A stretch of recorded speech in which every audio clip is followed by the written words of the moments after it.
بسم اللہ الرحمن الرحیم۔ سرور کائنات رحمت عالمین صرف انسانوں کے لیے ہی نہیں بلکہ تمام کائنات اور مخلوقات کے کیسے نبی رحمت تھے، اور جانوروں نے بھی آپ کی نبوت کی گواہی دی۔ یہاں ہم جانوروں سے متعلق حضور صلی اللہ علیہ وآلہ وسلم کے کچھ معجزات آپ کے سامنے بیان کریں گے۔ احادیث مبارکہ میں موجود ہے کہ رسول کریم صلی اللہ علیہ وآلہ وسلم کی بعثت کے بارے میں ایک بھیڑیے نے ایک یہودی چرواہے کو آگاہ کیا تھا۔ اس واقعے کو حضرت ابو سعید خدری رضی اللہ تعالی عنہ اور حضرت ابو ہریرہ رضی اللہ تعالی عنہ نے بیان فرمایا ہے۔ اس واقعے کو علماء صدق نبوت کے معجزات کے ضمن میں بیان کرتے ہیں، کیونکہ بھیڑیے کا کلام کرنا حقیقت میں معجزہ ہے۔ امام بہقی رحمۃ اللہ علیہ اور امام احمد رحمۃ اللہ علیہ نے روایت کے ساتھ بیان کیا ہے کہ ایک بھیڑیا کسی چرواہے کی بکریوں کے پاس آیا اور ان میں سے ایک بکری اٹھا کر لے گیا۔ چرواہے نے اس کا پیچھا کیا یہاں تک کہ اس کے منہ سے بکری نکلوا لی۔ بھیڑیا ایک ٹیلے پر چڑھ کر بیٹھ گیا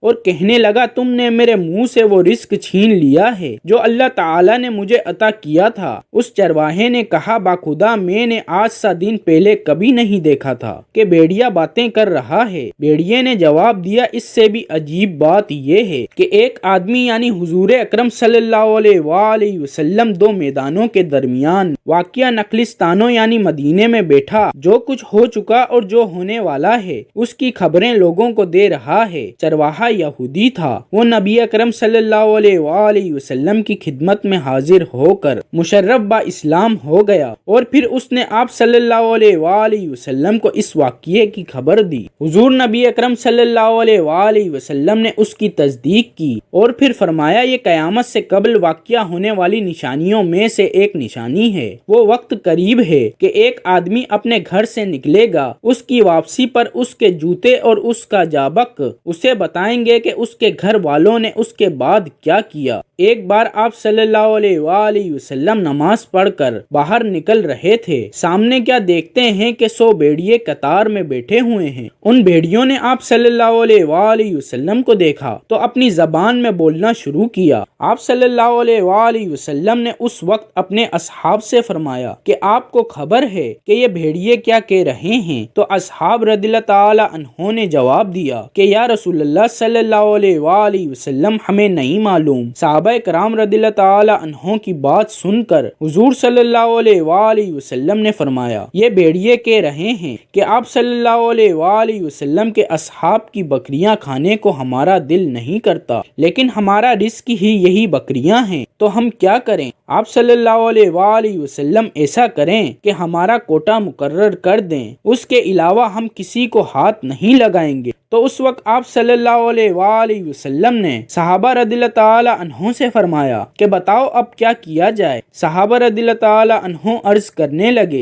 کہ اے اللہ کے رسول صلی اللہ علیہ وآلہ وسلم، بات یہ ہے کہ پلی پلائی بکریاں دینے کو ہمارا دل نہیں کرتا۔ اس پر آپ صلی اللہ علیہ وآلہ وسلم نے فرمایا کہ اے میرے صحابہ، تم اپنی بکریوں کی حفاظت کرو، اور بھیڑیوں سے فرمایا کہ تم اپنا داؤ لگا لیا کرو۔ اس پر بھیڑیے واپس روتے ہوئے جانے لگے کہ یہ کام ہمیں بدل نخواستہ کرنا پڑے گا۔ بھیڑیے پہچان گئے کہ کون کیا ہے، لیکن انسان نہیں پہچانتے۔ معجزات رسول صلی اللہ علیہ وآلہ وسلم دیکھ کر جہاں بہت سے عرب اسلام کی جانب راغب ہوئے، وہاں حضور صلی اللہ علیہ وآلہ وسلم کا مخلوقات خدا کی نظر میں مقام اقدس بھی دیکھا۔ امام احمد رحمۃ اللہ علیہ اور ابو نعیم رحمۃ اللہ علیہ نے ایمان افروز معجزہ کا ذکر کرتے ہوئے ایک حدیث بیان کی ہے کہ حضرت یعلی بن مرہ ثقفہ رضی اللہ تعالی عنہ نے ایک سفر کے دوران اللہ کے رسول صلی اللہ علیہ وآلہ وسلم کے 3 معجزات دیکھے اور انہیں یوں بیان کیا، جب ہم ایک سفر میں حضور نبی اکرم صلی اللہ علیہ وآلہ وسلم کے ساتھ چل رہے تھے تو ہمارا گزر ایک اونٹ کے پاس سے ہوا جس پر پانی رکھا جا رہا تھا۔ اس اونٹ نے جب حضور نبی اکرم صلی اللہ علیہ وآلہ وسلم کو دیکھا تو وہ بلبلانے لگا اور اپنی گردن از راہ تعظیم آپ صلی اللہ علیہ وآلہ وسلم کے سامنے جھکا دی۔ حضور نبی کریم صلی اللہ علیہ وآلہ وسلم اس کے پاس کھڑے ہو گئے اور فرمایا اس اونٹ کا مالک کہاں ہے؟ اس کا مالک حاضر ہوا تو آپ صلی اللہ علیہ وآلہ وسلم نے اس سے پوچھا یہ اونٹ مجھے بیچتے ہو؟ اس نے عرض کیا نہیں حضور، بلکہ یہ آپ کے لیے تحفہ ہے۔ آپ صلی اللہ علیہ وآلہ وسلم نے فرمایا نہیں بلکہ اس سے مجھے بیچ دو۔ اس نے دوبارہ عرض کیا نہیں بلکہ یہ آپ کے لیے تحفہ ہے، اور بے شک یہ ایسے گھرانے کی ملکیت ہے کہ جن کا ذریعہ معاش اس کے علاوہ اور کچھ نہیں۔ آپ صلی اللہ علیہ وآلہ وسلم نے فرمایا کیا تمہارے ذہن میں یہ بات آئی ہے کہ اس اونٹ نے ایسا کیوں کیا ہے؟ اس نے شکایت کی ہے کہ تم اس سے کام زیادہ لیتے ہو اور چارہ کم ڈالتے ہو، اس کے ساتھ اچھا برتاؤ کرو۔ حضرت یعلی بن مرہ رضی اللہ تعالی عنہ بیان کرتے ہیں پھر ہم روانہ ہوئے اور ہم نے ایک جگہ پڑاؤ کیا۔